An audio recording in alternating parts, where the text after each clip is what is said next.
শ্রী চৈতন্য চরিতামৃত আদি লীলা পঞ্চম পরিচ্ছেদ।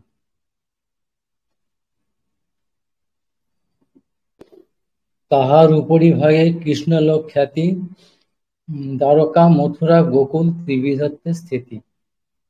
সর্বোপরি শ্রী গোকুল ব্রজলোক ধাম, শ্রী গোলক শ্বেতদ্বীপ বৃন্দাবন নাম।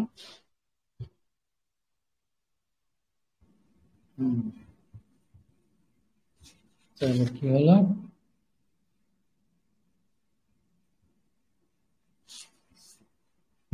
তাহলে প্রকৃতির ওপারে হচ্ছে পরব্রহ্ম, তার উপরে হচ্ছে কৃষ্ণলোক। সেই কৃষ্ণলোকের গুণটা কিরকম ভাব? সর্বগ, অনন্ত আর বিভু। সেই কৃষ্ণলোকের খ্যাতি স্থিতি তিন প্রকার, তিনটে ভাগ। কি কি না? দ্বারকা, মথুরা আর গোকুল। এই তিনটের মধ্যে আবার সমস্ত উপরে বা কেন্দ্রবিন্দুতে কি গোকুল বা ব্রজলোক ধাম, শ্রী গোলক শ্বেতদ্বীপ বৃন্দাবন নাম।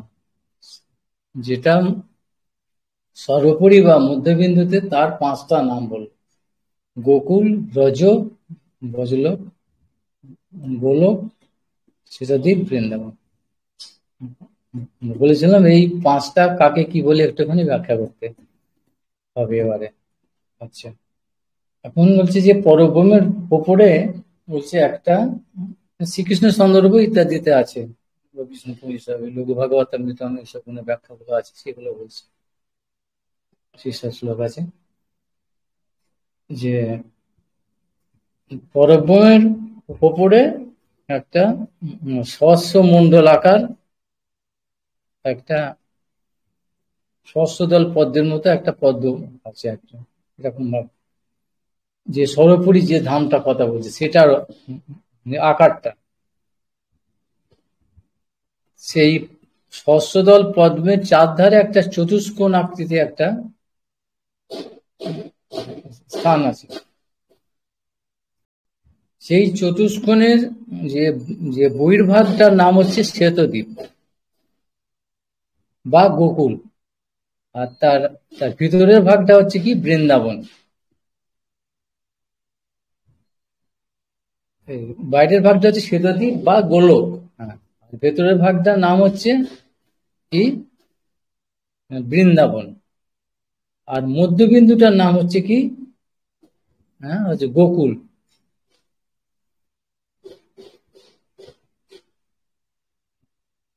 গোকুলের অপর নাম হচ্ছে ব্রজ। মধ্যবিন্দুটা তাহলে কি বলো, মাঝখানটা হচ্ছে কি গোকুল বা ব্রজ। এই গোকুল বা ব্রজতে হচ্ছে স্বয়ং ভগবান শ্রীকৃষ্ণচন্দ্র তার সমস্ত পরিবার অর্থাৎ নন্দ বাবা, যশোদা সমস্তদের নিয়ে তিনি থাকেন। আর এই পদ্মের যে যেগুলো ওই পাপড়ির মতো, যাকে বলা সহস্রদল যে পদ্ম, পাপড়ি, তার যে ধারগুলো কিরকম হবে, খাঁজ কাটা হবে। ওই পদ্মপত্রের ধারগুলোর নাম হচ্ছে কেলি বৃন্দাবন। উপবন বলে একটা নাম, সেই উপবনগুলোর নাম হচ্ছে কেলি বৃন্দাবন। সেইখানে শ্রীকৃষ্ণের কান্তারা থাকেন সর্বদা। আর সেই প্রত্যেকটা ওই দলের মধ্যে অর্থাৎ প্যাটেল বা কি বলে পাপড়ির মধ্যে দিয়ে যাতায়াত করার রাস্তা আছে, যোগাযোগের রাস্তা আছে। আর সেখান দিয়ে আবার সরাসরি আবার এই গোকুল, যেটা গোকুল বলা হলো বা ব্রজ বলার মধ্যবিন্দু, তা সেখানেও আসা যায়। এরকম ব্যাপারটা কি দাঁড়ালো, পরিষ্কার করে আবার বলে দিচ্ছি যে পরব্রহ্মের ওপরে যেখানটা এখানে যা বললো, পরব্রহ্মের যে সর্বোপরি কি হচ্ছে না, পরব্রহ্মের উপরই যেটা আছে কৃষ্ণলোক, তার নাম, তার তিনটে নাম দ্বারকা, মথুরা বা গোকুল। এই তিনটের মধ্যে আবার সর্বোপরি, মানে সর্বোপরি বলতে কি গতবার আমি ব্যাখ্যা করেছি যে উপরে যে ভৌলিক অবস্থানটা না, তার গুরুত্ব হিসাবে সেই গুরুত্বটা এই তিনটের মধ্যে আবার বিশেষ হচ্ছে কি না, হচ্ছে গোকুল। এই গোকুলটা কিরকম ভাব, গোকুলের অপর নাম, এই গোকুলের নাম বললো পাঁচটা, বললো গোকুল, গজলোক, গোলোক, শ্বেতদ্বীপ আর বৃন্দাবন। এই পাঁচটার মধ্যে আগে প্রথমেই বলে দিচ্ছি যে গোকুলের অপর নাম হচ্ছে ব্রজ, দুটো নাম। এটা হচ্ছে একবারে মধ্যবিন্দু, যেখানে স্বয়ং ভগবান শ্রীকৃষ্ণ তার বাসস্থান, মানে নন্দ বাবা বা মা যশোদা এই সমস্ত তার পরিবার নিয়ে তিনি সেখানে থাকেন, সেটা নাম হচ্ছে গোকুল, তার জন্মাদি লীলা যেখানে হয়েছে।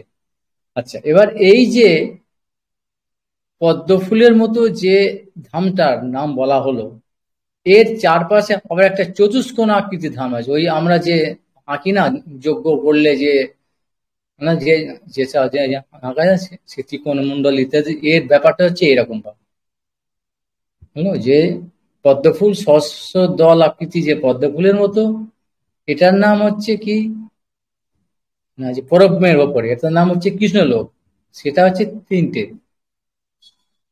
তার ওপরে আবার এই চতুষ্কোণ আকৃতি একটা এরকম ভাব আঁকা আছে, অর্থাৎ পরীক্ষা বা যা বলো একটা, সেটাকে গার্ড করা আছে।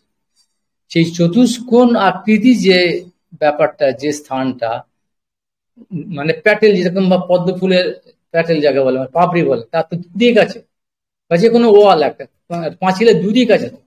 এই যে চতুষ্কোণ ধাম যেটা বলা হচ্ছে, তারও দুদিক আছে। আচ্ছা, বাইরের দিকটার নাম হচ্ছে শ্বেতদ্বীপ বা গোলক। তাহলে গোলক যাকে বলা হচ্ছে, তারই অপর নাম হচ্ছে শ্বেতদ্বীপ। কেন সেটা অন্য ওই কেন বলা হয় শ্বেতদ্বীপ, বা কেন এটা এটা অন্যরকম, সে ব্যাখ্যা বৃহৎ ভাগ ভগবতের নিচের মধ্যে আছে। যাই হোক, তাহলে কি হলো, যে পদ্মফুল আকৃতির যে ব্যাপারটা, যেরকম একটা ধামটা, সহস্র দল, অর্থাৎ সহস্র মানে অজস্র, এর পাপড়ি সমেত যে একটা পদ্মফুল মতো, তার নাম হচ্ছে কৃষ্ণলোক। সেটা হচ্ছে তিনটে।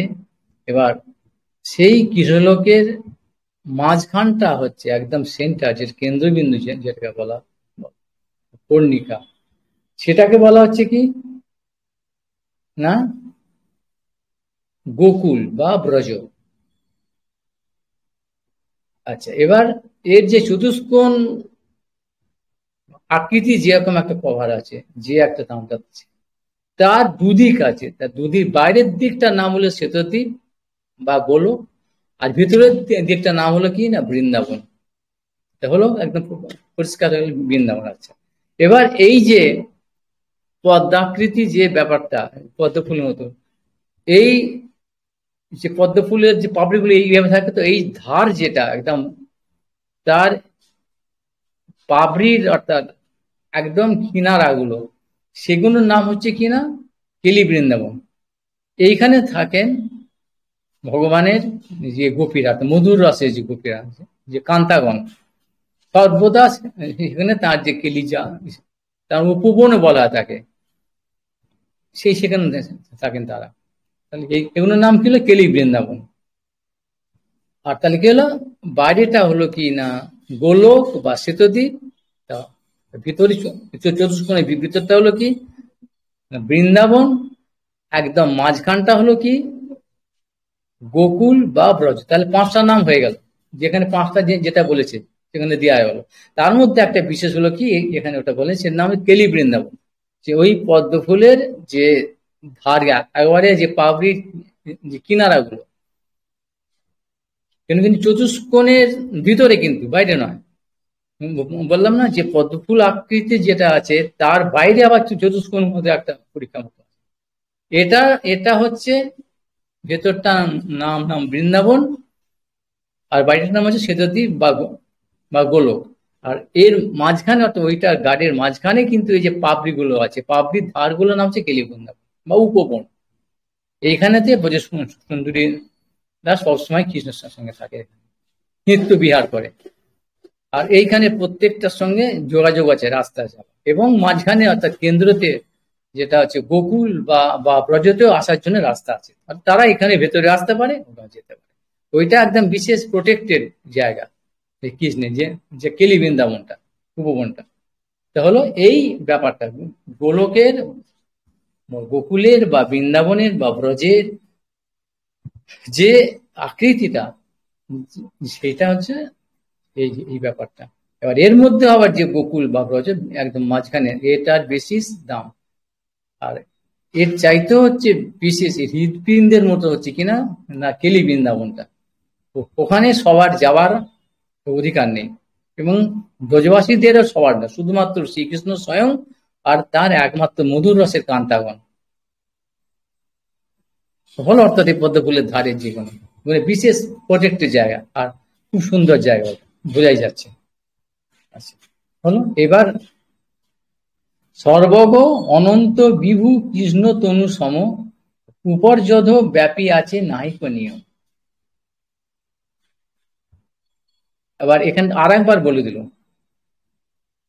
পরব্রহ্মের কথা বলতে গিয়ে যেরকম বললেন যে তার তিনটে বিশেষণ সর্বগ অনন্ত বিভু, আর এখানে বলল কি আবার একবার বলে দিল, অর্থাৎ এই যে কৃষ্ণলোক সম্বন্ধে যে ব্যাখ্যাটা করা হলো, এতগুলো নাম আছে বা এই তার অবস্থানগুলো স্পেসিফিক্যালি কোনটাকে কি বলে, এগুলো প্রত্যেকটাই কিন্তু সবগুলো কিন্তু সর্বগ অনন্ত আর বিভু।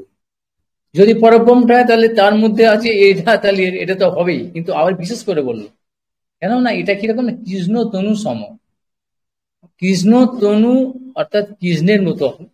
কতবার ব্যাখ্যা হয়েছে, ভগবান যেরকম অর্থাৎ সচ্চিদানন্দময়, তিনি হচ্ছেন সচ্চিদানন্দময়।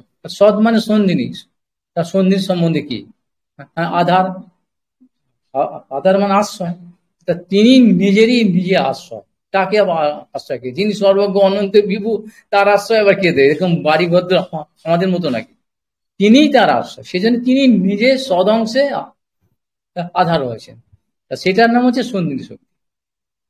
তাহলে তিনি নিজেই হলেন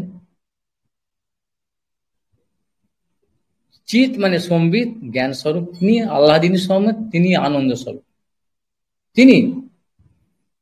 তাহলে সেই ভগবান স্বয়ং ভগবান কি করেন, তার লীলা অনুরোধে লীলার জন্য তিনি কি করেন, বিভিন্ন রকম ভাবে বিলাস বিগ্রহ, তার প্রকাশ বিগ্রহ, প্রাভব বৈভব ইত্যাদি নানা রকম আছে, এবং লীলা মানে তার অবতার, তিনি অবতীর্ণ হন বিভিন্ন রকমের, তিনি আসেন।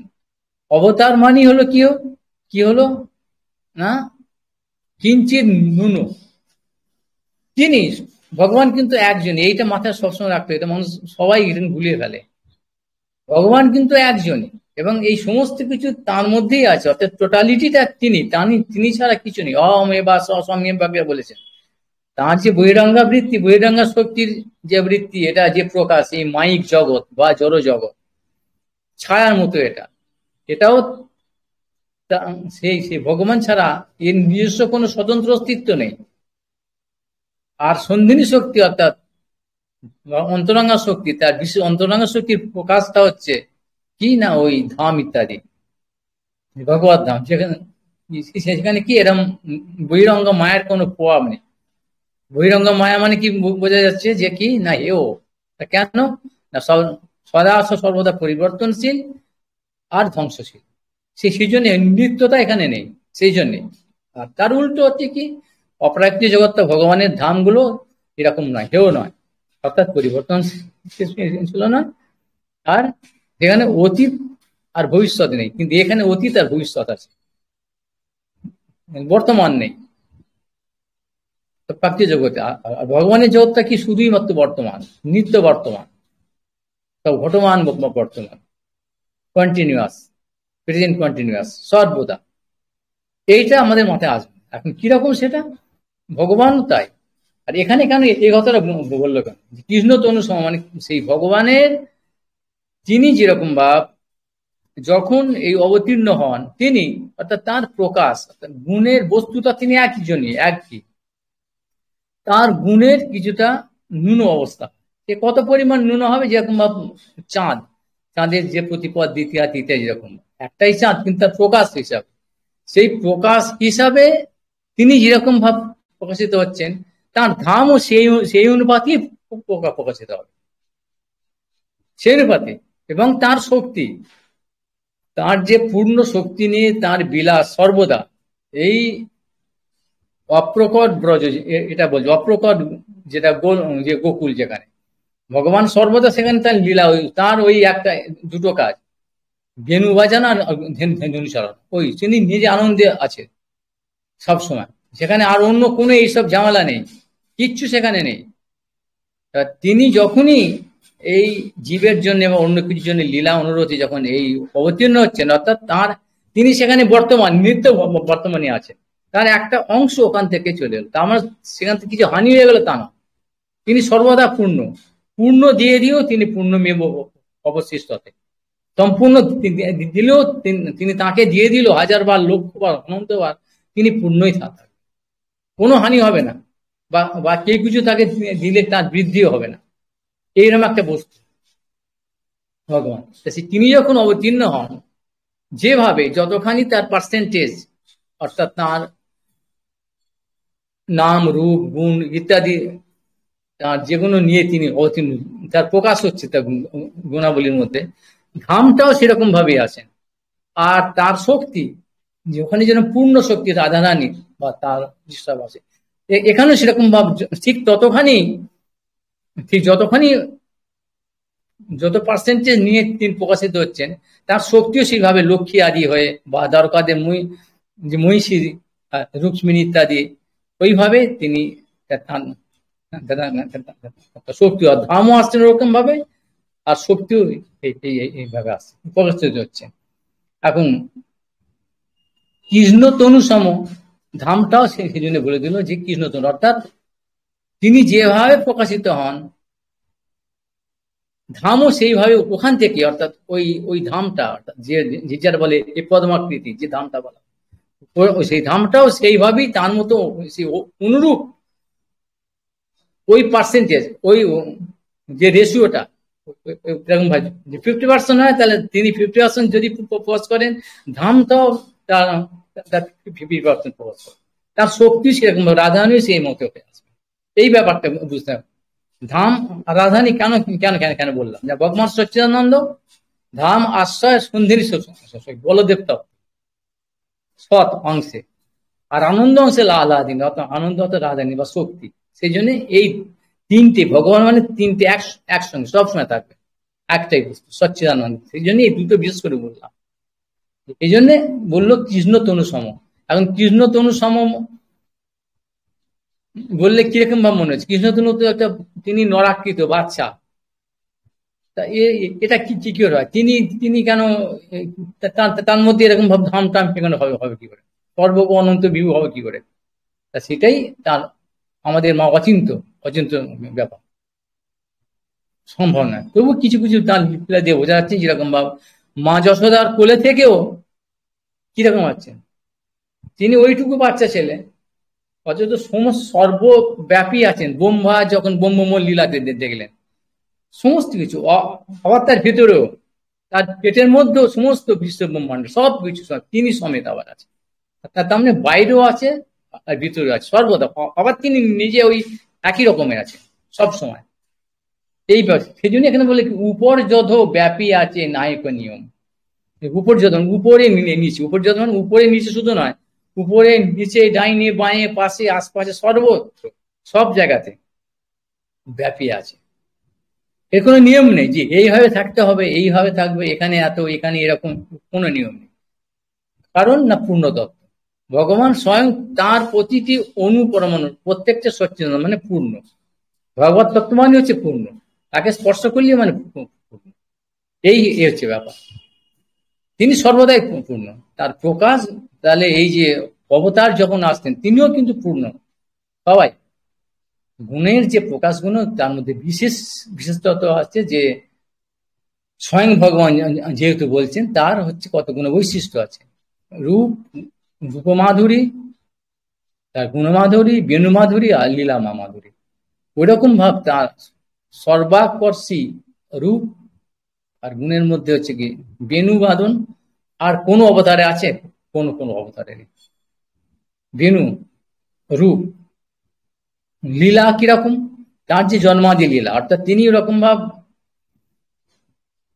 অনন্ত বিভু বা সর্বগ সমস্ত কিছু হয়েও তিনি যে ওই জন্মাদি লীলা এমন করছেন, মায়ের কাছে মা যার নাম শুনলেই ভয় পর্যন্ত ভয় পাচ্ছে, তিনি মায়ের কাছে ভয় পাচ্ছেন, যে কান্নাকাটি করছে খিদের জন্য, বদমাইশি করছে, তাকে মা দড়ি দিয়ে বাঁধছে।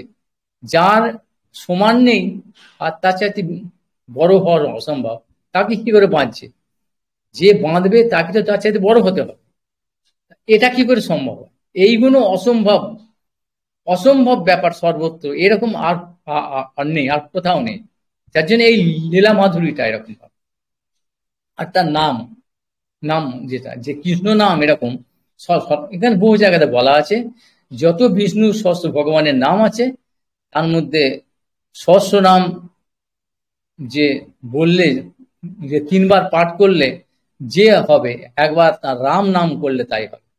আর 3 বার রাম নাম বললে যা হবে, সে একবার কৃষ্ণ নাম বললে সেই তিনটে রাম নাম সমান। তার মানে কি, একটা কৃষ্ণ নাম মানে 3 সহস্র বিষ্ণু নাম, 3000 বার বিষ্ণু নাম বললে যেরকম হয়, সেরকম একটা কৃষ্ণ নাম, কৃষ্ণ বললে তাই হবে।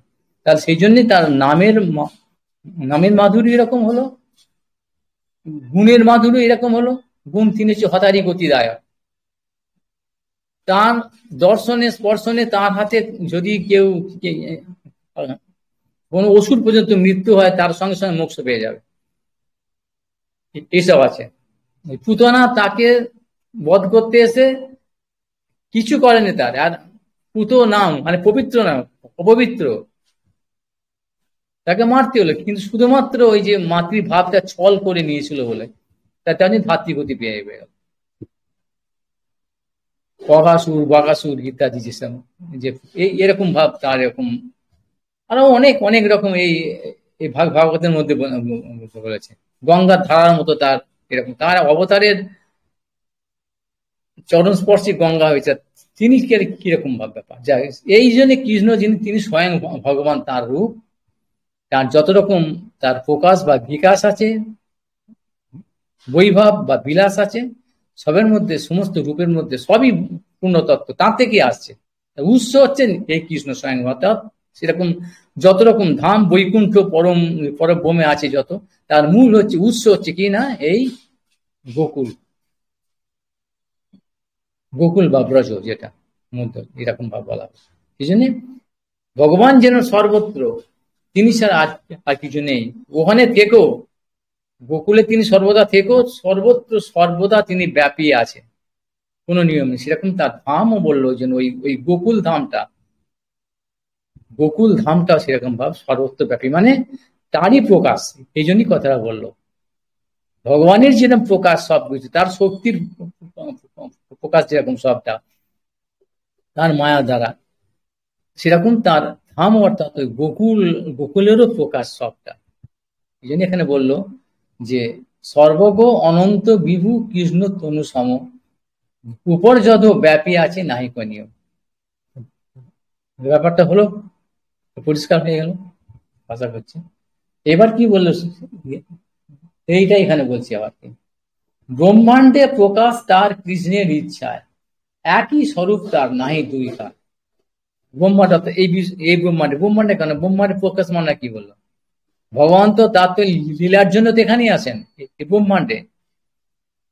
যে ব্রহ্মাণ্ড মানে কি, অর্থাৎ পরব্রহ্ম বল বিরজার এপারে, তা যেখানে কি আছে না, ভগবানের বহিরাঙ্গ শক্তির যে প্রভাব, তার যে প্রকাশ, বহিরাঙ্গ শক্তি 3টে প্রধান, কৃষ্ণের অনন্ত শক্তি তাতে 3 প্রধান। সে বললো যে অন্তরঙ্গ শক্তি বা চিৎ শক্তি, বহিরাঙ্গ শক্তি বা মায়া শক্তি, আর তৎস শক্তি বা জীব শক্তি। সেই জন্য এই 3টে প্রধান অনন্ত শক্তি আছে, প্রধান পিলারের মতো স্তম্ভ হচ্ছে এই 3টে। এই বাইরে যে তার এই বহিরাঙ্গ শক্তির যে প্রকাশ, তার যে বৃত্তিটা, সেটা কি হলো, পুরোপুরি অন্তরঙ্গ শক্তির উল্টো। অন্তরঙ্গ শক্তির প্রকাশ হচ্ছে কি না, এই ধাম আদি, নিত্য ধাম আদি, অর্থাৎ গোকুল আদি, পরব্রহ্ম, বৈকুণ্ঠ, অযোধ্যা, মধুর, এইগুলো। আর তার এগুলো কিরম বলা হলো, তার গুণগুণ নিত্য, সর্বগ, অনন্ত বিভু, এগুলো। তার উল্টোই, জাস্ট উল্টোটা হচ্ছে কি না, কি বহিরাঙ্গা শক্তি, একদম মহামায়া শক্তি, তার প্রকাশ। সেটাই হচ্ছে কিনা এই ব্রহ্মাণ্ড। এটা কি জড়? জড় মানে এর কোন চিত্র নেই। জড় আর আর আর তটস্থ শক্তি জীব হচ্ছে মাঝামাঝি আছে, মাঝখানে, এই দুটোর মাঝখানে। এই চতুর্থ শক্তি জীব, তাহলে মাঝখানে মানে কি, ওই অন্তরঙ্গা শক্তিতেও যেতে পারে চিৎ জগতেও, আর বহিরঙ্গা শক্তি মায়াতেও আসতে পারে। এটা দুটো তার স্বতন্ত্রতা আছে। এই স্বতন্ত্রতা কি এখানে বুঝতে হবে। তাহলে আমরা যে ব্রহ্মাণ্ডে আছি, এত কোটি জীব, মানে অনন্ত কোটি জীব আছে, এই যে মিশিয়ে আছি, তো তাহলে এর সঙ্গে পার্থক্যটা আমরা বুঝো কি করে? এই যে বললাম যেটা এই ব্রহ্মাণ্ড, বিশ্ব ব্রহ্মাণ্ড হচ্ছে মায়া শক্তির জীব আছে, এটা বুঝো কি করে? পার্থক্যটা কি? পার্থক্যটা হচ্ছে যে খুব সহজে বোঝা যাবে। মায়া শক্তিটাকে জড় মানে কি, অর্থাৎ অচেতন, চেতন নেই। আর জীব শক্তি বা বা হচ্ছে অপ্রাকৃত জগতে কি, সেটা চেতন। চেতনের সঙ্গে পার্থক্যটা কি হলো? চেতন মানে তার একটা কি ইচ্ছা আছে, ইচ্ছা শক্তি একটা আছে। এই ইচ্ছাটাই হচ্ছে কি না চেতনের লক্ষণ, এটা চেতন। যেখানে জীব মানে আত্মা বা চেতন, সেখানে তার ইচ্ছাটাই হচ্ছে তার প্রকাশ। গাছপালা তো চেতন, তো জীব তো প্রাণ আছে, তো তার তার ইচ্ছা আছে একটা, তার প্রমাণ আছে। ইচ্ছার প্রকাশ হয় না গাছপালা, যেখানে আলো সেখানে যায়, এসব, বা পাহাড় পর্বত যেখানে চেতন, সেখানে বৃদ্ধি প্রাপ্ত হচ্ছে, তার কিছু একটা বোধ আছে। এই ইচ্ছাটা, ইচ্ছা বৃত্তিটাই হচ্ছে প্রকাশ, হচ্ছে কি না চেতন। আর এই জড়োর কোনো ইচ্ছা বৃত্তি নেই, কোনো ইচ্ছা নেই। জড়ো পাথর, যেরকম ইট কাঠ পাথর, এই যেখানে রাখবে সেখানে রইলো, মানলো তুললো, কোনো ফিলিং, কোনো বোধ নেই, কোনো ফিলিংস নেই। এইটা হচ্ছে পার্থক্য। কারণ জীব কিরকম ভাব, জীব এই তার ইচ্ছাটাকে, তার যে ইচ্ছাটা চেতন, চেতন কেন, তার ইচ্ছা আছে, সেই ইচ্ছার জন্যই সেটাকে মিস ইউজ করেছে, মানে অপব্যবহার করেছে। চেতনের যে বিশিষ্টতা কি না, ইচ্ছা শক্তি, তার self choice, free choice, choice করেছে সে, আমি এটা চাই, আমি এটা ভোগ করতে চাই, এটা আমার, এটা আমি করতে চাই। এই কন্ডিশনটা যখনই হয়েছে সেই চেতন, তখনই সে এই মায়া থেকে এসেছে। আর মায়া তো বৃহৎ, আর চিত্ত হচ্ছে অনু, যার ফলে আবৃত হয়ে গেছে মায়ার দ্বারা। তখনই সেই মায়ার গুণে সে মনে করছে কি, আমি এই মাইক জগতের লোক, আমি মানে অর্থাৎ আমি আর এরা এই একই, অর্থাৎ এই জড় জগৎ আর আমি একই, সমাজাতীয়। কিন্তু সমাজাতীয় বস্তু তো নয়, চেতন তো জীব। অর্থাৎ এইরকম ইচ্ছা শক্তির অপব্যবহারের জন্য এই জীব বহিরঙ্গা মায়া শক্তির সঙ্গে মিশে গেছে এই ব্রহ্মাণ্ড। সেজন্য ব্রহ্মাণ্ডকে দেখে মনে হচ্ছে এখানে চেতনও আছে, আর মায়া মানে জড়ও আছে, চিতও আছে, চিত অর্থাৎ জীব জগৎ। এই জন্য বলা হচ্ছে এই জীব জগৎকে, জীবকে, চেতনকে, তার আবার ইচ্ছাটাকে ফিরিয়ে সঠিকভাবে বা শুদ্ধভাবে আবার ফিরিয়ে আনার জন্যই যে চেষ্টাগুলো, সেই জন্যই ভগবানের লীলা। এই যে বললো ইচ্ছা ব্রহ্মাণ্ডে প্রকাশ, ইচ্ছাটা সেই জন্য, অর্থাৎ তিনি প্রকাশিত করেন বা তিনি অবতীর্ণ হয়ে আসেন। এই হচ্ছে ব্যাপারটা। এই ইচ্ছাটা, জীবের ইচ্ছাটা যখনই সে আবার এখান থেকে ঘুরে সে থেকে চলে যাবে, যে চেতনের নৃত্যতে, তখনই সে কি হবে, অর্থাৎ শুদ্ধ চেতন, যেটা বলে শুদ্ধ চেতনে এই জড় কোনো ভাব নেই। আর এই জীব মানে কি, অশুদ্ধ চেতন, অশুদ্ধ হতে পারে না, কিন্তু ওই জড় দিয়ে আবৃত হয়ে আছে বলে। আর সেই ইচ্ছাটা কি সে মনে করছে, তখন সেই ইচ্ছাটাকে ভোগ করতে হবে, তো ইচ্ছাটাকে পরিপূর্ণ করার জন্য, ফুলফিল করার জন্য একটা কিছু চাই, এমনি তো হবে না, সেটা ইন্দ্রিয় চাই, ইন্দ্রিয় মানে একটা শরীর চাই। সেই জন্য এই শরীরগুলো পেয়েছে জীব। আর এই শরীরগুলো দিয়েই, শরীর সঙ্গে সঙ্গে আবার তার মধ্যে প্রধান হচ্ছে শরীরের প্রধান, যেগুলো দিয়ে ভোগ করেছেন ইন্দ্রিয়, পাঁচটা 10টা ইন্দ্রিয় আছে, জ্ঞান ইন্দ্রিয়। এর মধ্যে একটা রাজা আছে, আর মন, সে চাচ্ছে আমি এই চাই, সেই চাই, এই চাই, সেই চাই, সবসময় চাই চাই চাই। সেই যেগুলো চাচ্ছে তার তো একটা পরিপূর্ণতা চাই, পরিপূর্ণ করার জন্য শরীর চাই। সেই জন্য এই যে শরীরটা পেয়েছে, শরীরটা তাকে দেওয়া হয়েছে এই ভোগ করার জন্য বা পরিপূর্ণ ইচ্ছাটাকে পরিপূর্ণ করার জন্য। এইটার নাম হচ্ছে জীব। অর্থাৎ তখনই যে শরীরটা হলো সেইটার নাম হচ্ছে কি না, অশুদ্ধ, ইমপিওর, ইমপিওর আত্মা। অর্থাৎ এই চেতনটা কি হলো, অশুদ্ধ। আর যখনই এইখান থেকে এই অবিদ্যার দ্বারা তারা তার ইচ্ছাটাকে, বদ ইচ্ছাটাকে সৎ করে নেবে, যখন সৎ ইচ্ছা করবে অর্থাৎ ওই দিকে যেতে যাবে, তখন সে কি হলো বলো না, শুদ্ধ জীব। এগুলো চিন্ময় জীব, শুদ্ধ জীব। সেই শুদ্ধ জীবের কথাটাই বলা হচ্ছে যে ওইটাকে চিৎ জগৎ অর্থাৎ পরব্রহ্ম। তাদের অবস্থান তখনই পরব্রহ্মে হয়ে যাবে। অর্থাৎ এই এর সঙ্গে তার কোনো সম্বন্ধ থাকবে না, রিলেশন থাকবে না একদম। যখনই অশুদ্ধ জীব, তখনই মনে করছে আমি আমি এই শরীরটা, অর্থাৎ শরীরটাও এই দিয়ে তৈরি, পাঁচটা এলিমেন্ট দিয়ে, তৃতীয় তেজ মূলধম। আর এই জগৎটা বিশ্বের ব্রহ্মাণ্ডটা সৃষ্টি হয়েছে এই দিয়ে। তখন তার সঙ্গে সমাজাতীয় বস্তুর সঙ্গে একটা লিঙ্ক হয়ে যাচ্ছে, মানে সম্পর্ক হয়ে যাচ্ছে রিলেশনটা। সেই জন্য জীব ভাবছে এইটা আমি আর এইটা আমার। এই অশুদ্ধ জীব হয়ে গেছে তখন, এই শরীরটার জন্য ভোগ করছে। সে এবার যখন সৎসঙ্গে সঠিকভাবে এই শাস্ত্র জ্ঞান নিয়ে যখনই এই অবিদ্যা অর্থাৎ মেঘের মতো বা কুয়াশা দিয়ে যেরকম বা সূর্যকে ঢেকে দেয়, তখন সূর্যকে দেখা যায় অন্ধকার মনে হয়, সেরকম এই অবিদ্যা দিয়ে শুদ্ধ চেতন জীবকে আটকে দিয়েছে। মানে তখন সেই জন্য তার সঙ্গে শুদ্ধ চেতনের সঙ্গে তার এই চিদবৃত্তিটা ওই যে পরব্রহ্মের সঙ্গে আর যোগাযোগটা হতে পারছে না। হলো সেই জন্য সে ভাবছে যে আমি এখানকারেরই এইসব। যখনই ওটা হয়ে যাবে তখনই এই জীব তখন এই শরীরটা তার তেমন আর থাকবে না, শুদ্ধ চেতন ওখানে গিয়ে তার সেবা করবে। আর এখানে কি শুধু কি ভাবনি, এই শরীরটা দিয়ে কি আমি আমার, অর্থাৎ আমার আমার জন্য আমি ভোগ করবো, আমি আমি আমি আমি আমার, কি করে আমি খাবো, আমি পড়বো, আমার আমার ছেলে মেয়ে বউ, আমি আর আমার, এইটা চিন্তা। এছাড়া এই শরীরটার জন্য এইটাকে নাম হচ্ছে কাম, এর নাম আত্মেন্দ্রিয় কৃতমাচ্ছি, এই কথাটি বলতে চেয়েছে। আর যখনই, কেননা এটা জীব অশুদ্ধ তো তার চেতনটা, যখনই এটা বুঝতে পারবে, মানে অবিদ্যা সরে গিয়ে মেঘ সরে গিয়ে বিদ্যাটা আছে, তখন বুঝতে পারবে আমি তো শুনতে চাই কি নোংরা জিনিস, ছি এটা তো একদম সবসময় পরিবর্তনশীল আর ধ্বংসশীল, এখানে আমি কি তু। যখনই সে যখন ওখানে যাবে বিদ্যার দ্বার, তখন সে তখন কি হয়ে যাবে না, তখন সে শুদ্ধ চেতন হয়ে যাবে, এই মুক্ত। এই জন্যই কি এই প্রসেসটার জন্য, এইটার জন্য কি হয় না, ব্রহ্মাণ্ডের প্রকাশ তার তার কৃষ্ণের ইচ্ছা। অর্থাৎ ওই ধামটার যে কথা এখানে বলা হচ্ছে, ধামটা আগে আধার চাইতো, আধার না হলে একটা প্ল্যাটফর্ম না থাকলে কি কি করে আসবে ওই ধাম। সেই জন্য মাঝে মাঝে যখন ভগবান আসেন তার সঙ্গে, অর্থাৎ একই বললো ধাম, সেই ধামটাই এখানে প্রকটিত হয় এই ব্রহ্মাণ্ডে, একই স্বরূপ তার, নাই দুইকে। অর্থাৎ এটা বলতে চাচ্ছে যখন ধাম যখন, তাহলে কি কারণে প্রকাশিত হয় ব্রহ্মাণ্ডে, কেন হবে, এইটার জন্য কিন্তু আমি এতগুলো কথা কথা বললাম যে কেন ওটা হবে, প্রকাশিত কেন হয়, এটা ক্লিয়ার হয়ে গেল।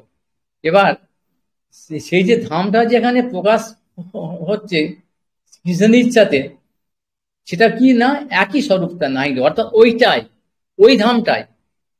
এখানে যে ধাম বলে আসছে মানে এটা আলাদা, আর ওখানে একটা আলাদা, এরকম নয় নয়, কিন্তু ওই একটাই, কিন্তু ভগবান যেরকম সেই তিনিই আসছেন অবতীর্ণ হচ্ছেন, একই, দুটো নয়।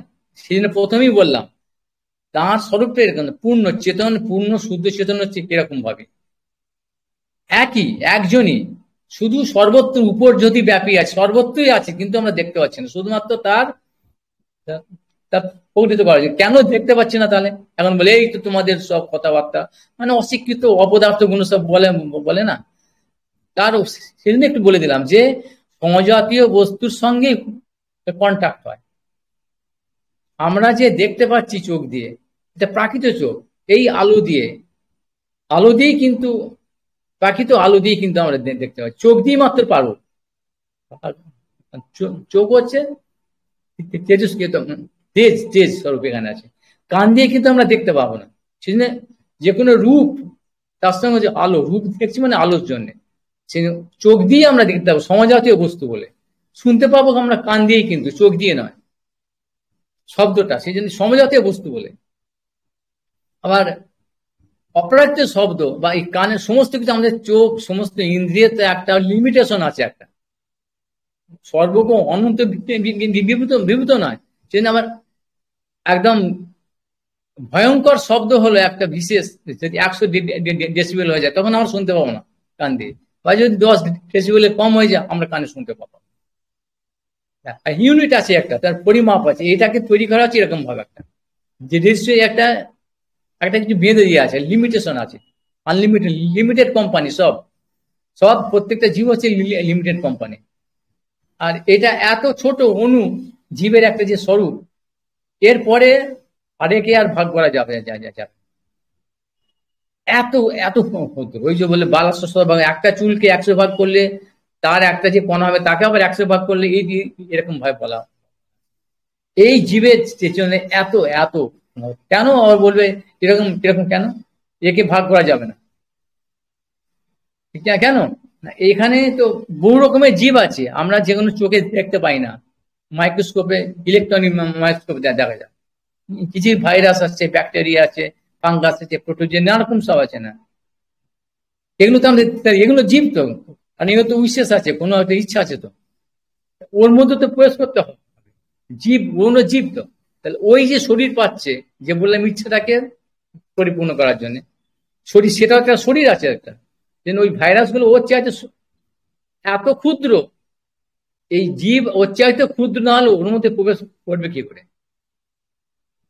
সেই জন্য ওই জীবের পরে আর আর ক্ষুদ্র না, ক্ষুদ্রতম আর হয় না, সেই জীবকে আর ভাঙা যায় না, জীব এই যে স্বতন্ত্র বস্তু, তার ইচ্ছাটা, আর এই সমস্ত দেহের মধ্যে প্রবেশ করতে পারে।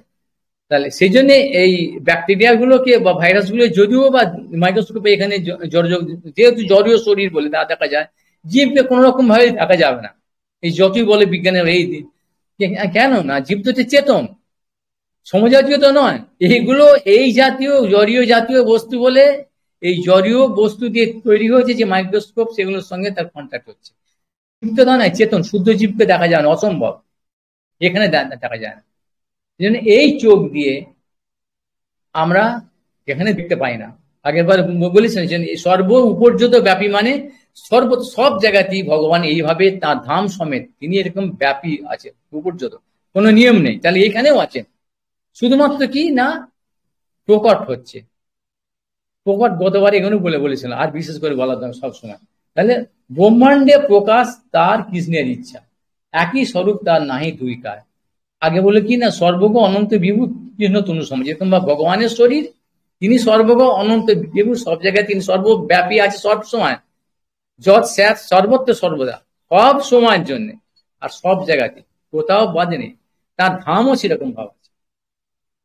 আর ব্রহ্মাণ্ডে যখন তিনি প্রকাশ হচ্ছেন, কেন এই লীলার জন্য, কেন তা বলে দিলাম, যে ওই রকম ভাব তিনি ওই ওই লীলাজের, অর্থাৎ এই জীব গুলো দেখবে, কিছু বদ্ধ জীব, সেইগুলো দেখে ভগবান তখন সেই বিশেষ কিছু একটা তার কৃপা করে তিনি দর্শনের জন্য সেরকম ভাব রূপ নেন, এবং দর্শনের জন্য সেই ক্ষমতা গুলো দেন, সেইগুলোর জন্য জীব তখন তার কাছে সে প্রকাশ মানে প্রকাশিত হচ্ছে, মানে সেই দেখার ক্ষমতাটা দিয়ে দেয়,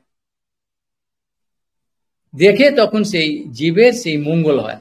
এবার বললো সেই যে ধামটা কিরকম ভাব, আমরা তো এখানে দেখছি, তাহলে সেই বৃন্দাবন ধাম, নবদ্বীপ ধাম, মায়াপুরি তো এ কি হ্যাঁ ধাম হ্যাঁ করে না, ছাগল পাগলের দল, ছাগল পাগলই তো, এগুলো ছাগল পাগল ছাড়া মানে একই তো, ওগুলো জীব, এগুলো সবাই জীব, মানে বদ্ধ জীব, মানে কখনো ছাগল, কখনো পাগল, কখনো গাধা, শোয়ার, একই হলো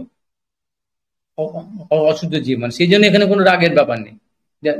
এখন সেই ধামটা কিরকম বলছে, এখন ধাম শুনুন না, চিন্তামণি ভূমি, কল্প বৃক্ষময় বন, চর্মচক্ষে দেখে তার তার প্রপঞ্চের। এই এই কথাগুলো বললাম, আগে একটু বলে দিচ্ছি, যে ওই যে ধামটা এখানে প্রকাশিত হচ্ছে, সেখানে কি না, সেই সেই সেই ধামটা স্বরূপ কি, আমরা দেখছি এই ধামে তো সেই একই তো বাবা, এই এক কাঠা জমি কিনবো, এত লাখ টাকা দাম, এইখানে আমার 10 বিঘে জমি আছে, আমার এই এত বড় মঠ আছে, আমার বাড়ি আছে, আমরা কিনে নিলাম 10 দাম। তাহলে মশাই এ আবার কি, চিন্তামণি আবার কি, হ্যাঁ হ্যাঁ চিন্তামণি ভূমি কি কিনেছি, চিন্তামণি মানেটা কি, মণি যেরকম ভাব, যা চিন্তা করবে মুনিটাকে হাতে নিয়ে তাই তাই হয়ে যাবে। এবং সেই যাকে যদি লোহাতে ঠেকায় সেটা সোনা হয়ে যাবে, যা মনে করবে। তাহলে এই তো ধাম, ধাম কোথায় হচ্ছে? ধামের প্রত্যেকটা ওই ধূলিকণা হচ্ছে এরকম কি চিন্তামণি, অর্থাৎ ভূমি মানে প্রত্যেকটা ধূলিকণা, এরকম যা চাইবে তাই।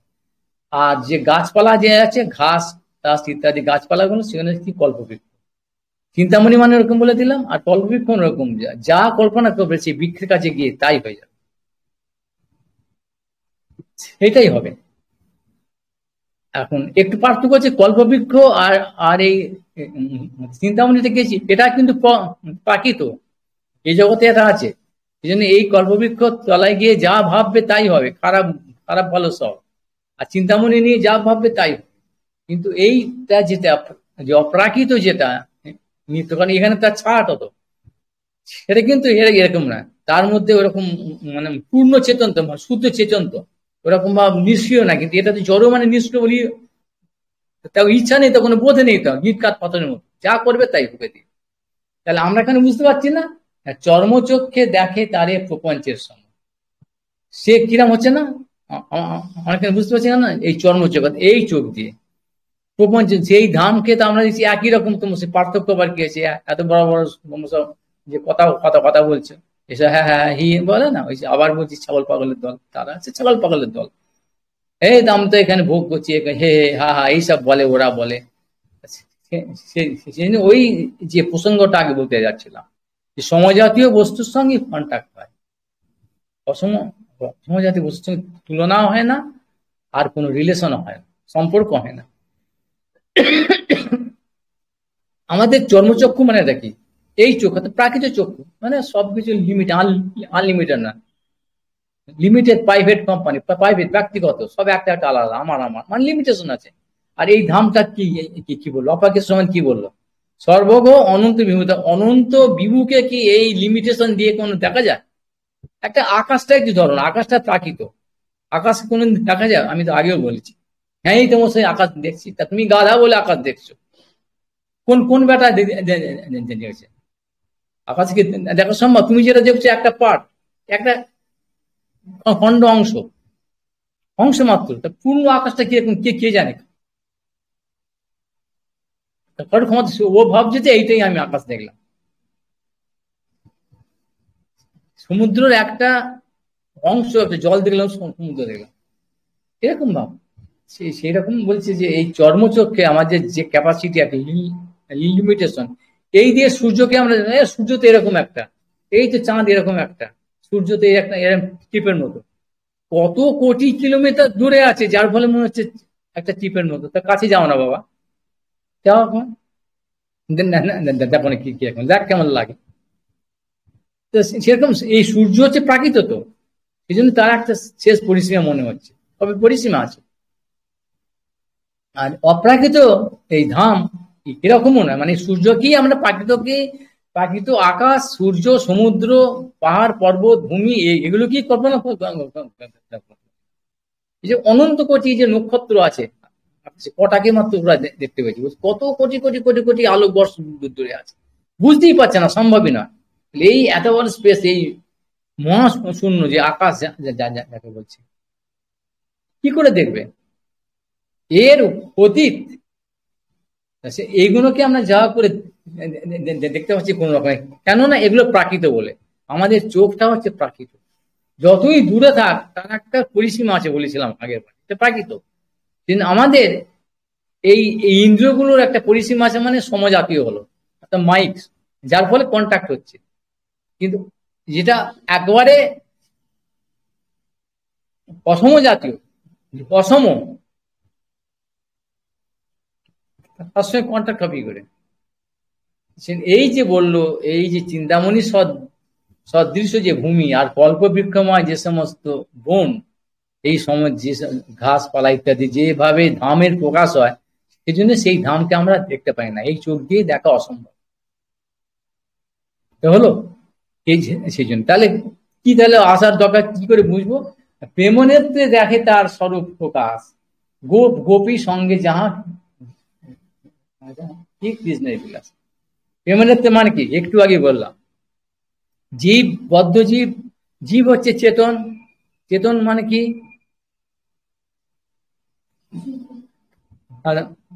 না, পবিত্র বা শুদ্ধ।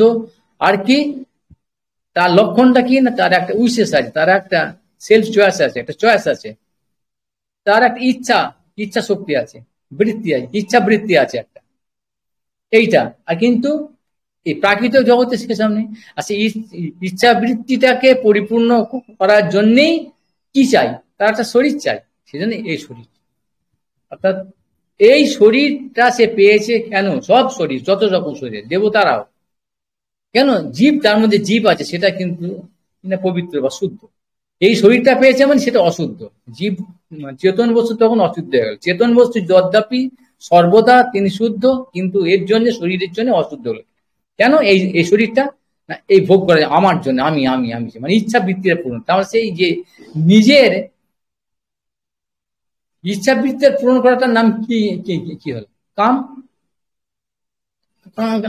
কাম তো আত্মেন্দ্রিয়, মানে আত্ম মানে নিজ, স্বয়ং স্ব।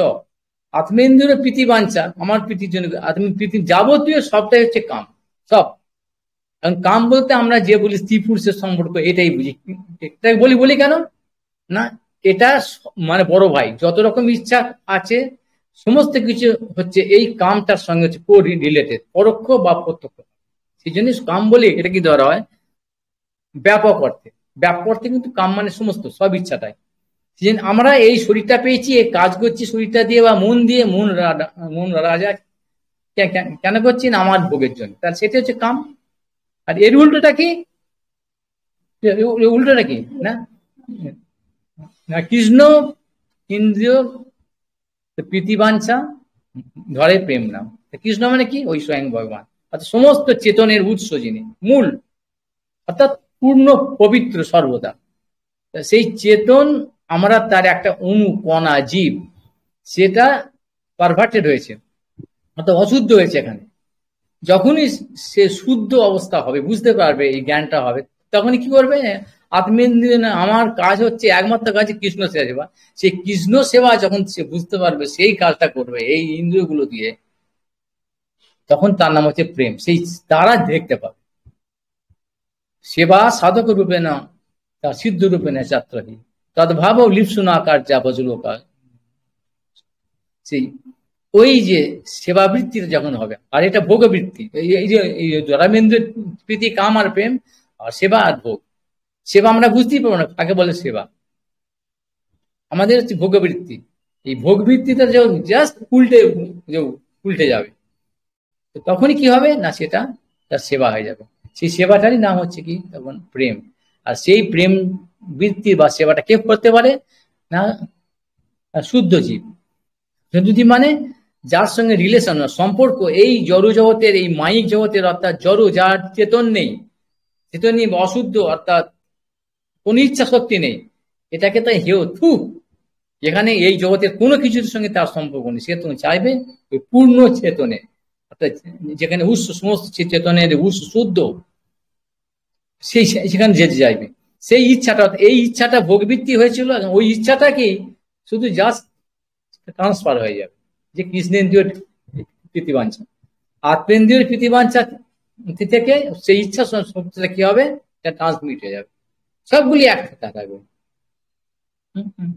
এটা হচ্ছে সেবা সাধক রূপে না, সিদ্ধ রূপে। সেই সিদ্ধ রূপে না, সেই কথাটাই বললো যে প্রেমনেত্রে দেখে তার স্বরূপ, গোপ গোপী সঙ্গে যাহা কৃষ্ণের বিলাস। স্বরূপ প্রকাশ মানে অর্থাৎ তারাই সেই শুদ্ধ জীব, শুদ্ধ চেতনী, অর্থাৎ যার সেবাবৃত্তি বা প্রেম আছে কৃষ্ণের সম্বন্ধে শুদ্ধ, এই জগতের সঙ্গে সম্পর্ক নেই। জগৎ মানে হেয়, নশ্বর, অচেতন, তারা তার সেই স্বরূপ প্রকাশটা দেখতে, অর্থাৎ যে প্রকাশিত হচ্ছে সবসময় এখানে স্বরূপ দেখতে সবাই পাপা। কি সেখানে কি দেখবে না, গোপ গোপী সঙ্গে যাহা কৃষ্ণের বিলাস। গোপ গোপীর সঙ্গে কেন বললো, ওই একটু আগে ব্যাখ্যা করলাম, গোকুল, গোলোক, শ্বেতদ্বীপ, যেখানে এখানে বলা আছে, বা কেলি বৃন্দাবন, তারই উপর যদু নয়কে নিয়ম বললো, সেটারই প্রকাশ এখানে হবে, সর্বত্র ব্যাপী আছে, আর এখানেও আছে, কিন্তু সেই প্রকাশটাই এখানেও তারা দেখতে পাবে। একই বলছি, গোকুলে গোলক দর্শন, গোকুলে যা এখানেই তারা দেখবে, এখান থেকে সে চিন্ময় তখন দেখবে। শুদ্ধ চিত জীব যখনই হয়ে যাবে, এই অশুদ্ধ মাইক যা জগতের সঙ্গে যখনই তার এই সম্পর্কটা ছেদ হয়ে যাবে তখন। আর এইটার জন্য বলে তাহলে কি দরকার, কবে হবে এইসব হবে, যখন যখন বলে যখন আবার কি, মানে এইটার মানেই হচ্ছে এই জন্যই কিন্তু এই প্রকাশ, অর্থাৎ ভগবানের যে লীলা সর্বদা চলছে। আর এই ব্রহ্মাণ্ড, যে ব্রহ্মাণ্ডটা আছে, এটার যে প্রকাশ হচ্ছে, যার ধাম বা ভগবানের যে অবতার, এই জন্যে যে এই জীবগুলো বদ্ধ জীব বা অশুদ্ধ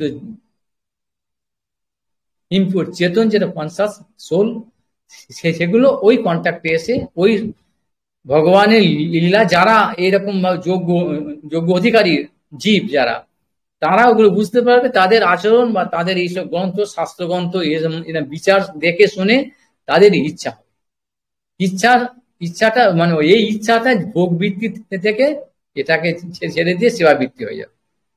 এই জন্যই তখন তারা এই আর দুঃখ কষ্ট যন্ত্রণা ভোগ করবে না, আমি আমার নিয়ে ভোগ করবে না।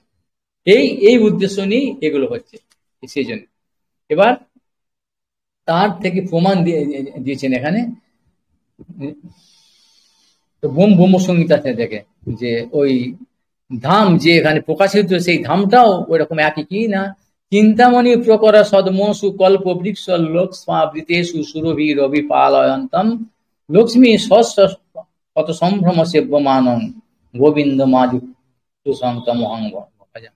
সেই গোবিন্দ আদি অনাদি রাদির গোবিন্দ সর্বকারণ, সেই স্বয়ং ভগবান বলছে সেই ধামেতে সেখানে ওইসব যে চিন্তামণি বললো, চিন্তামণি সদৃশ যে প্রত্যেকটা ধুলিকণা আর কল্পবৃক্ষ প্রত্যেকটা লতা গুল্ম সবকিছু, আর সেই ভগবান সেখানে আছেন কিরকম ভাব, শত সহস্র লক্ষ্মী দেবী সম্ভ্রমে তার সেবা করছেন।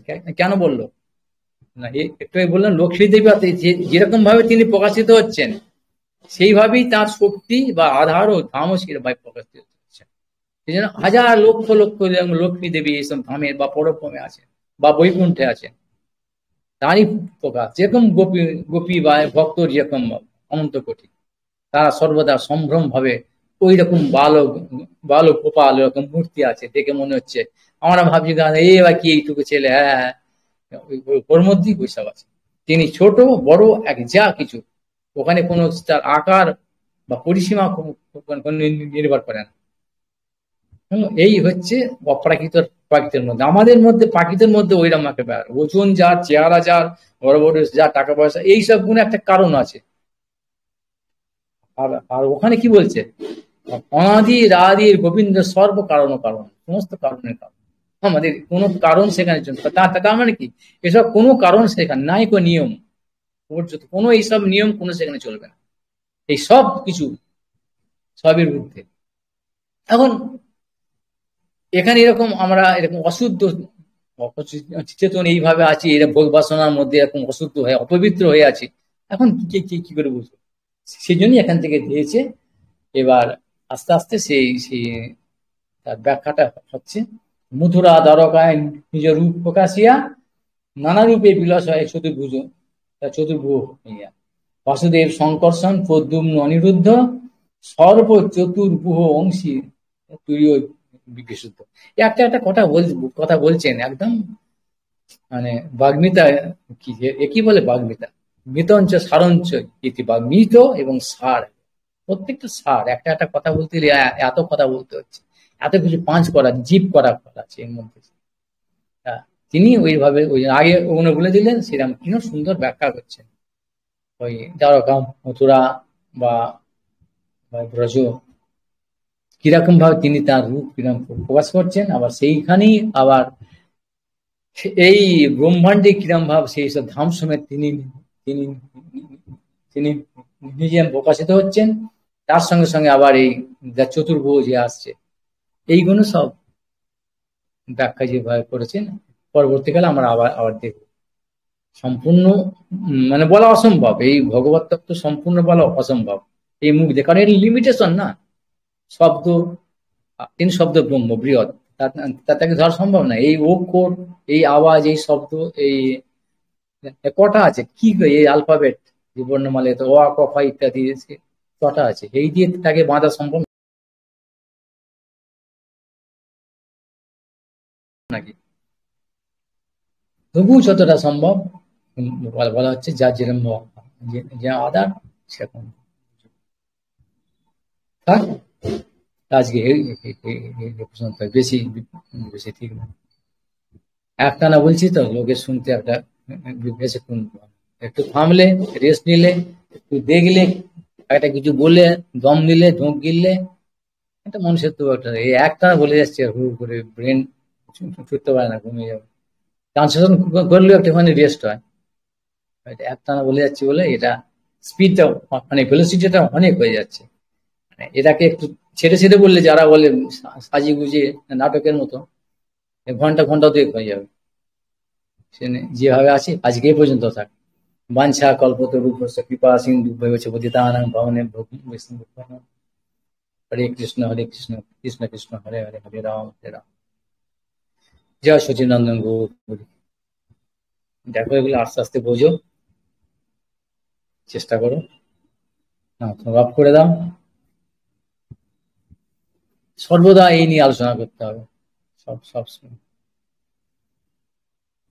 আজকে থাক। জয় নিতাই, জয় গুরু, জয় চাতুর্মাস্য।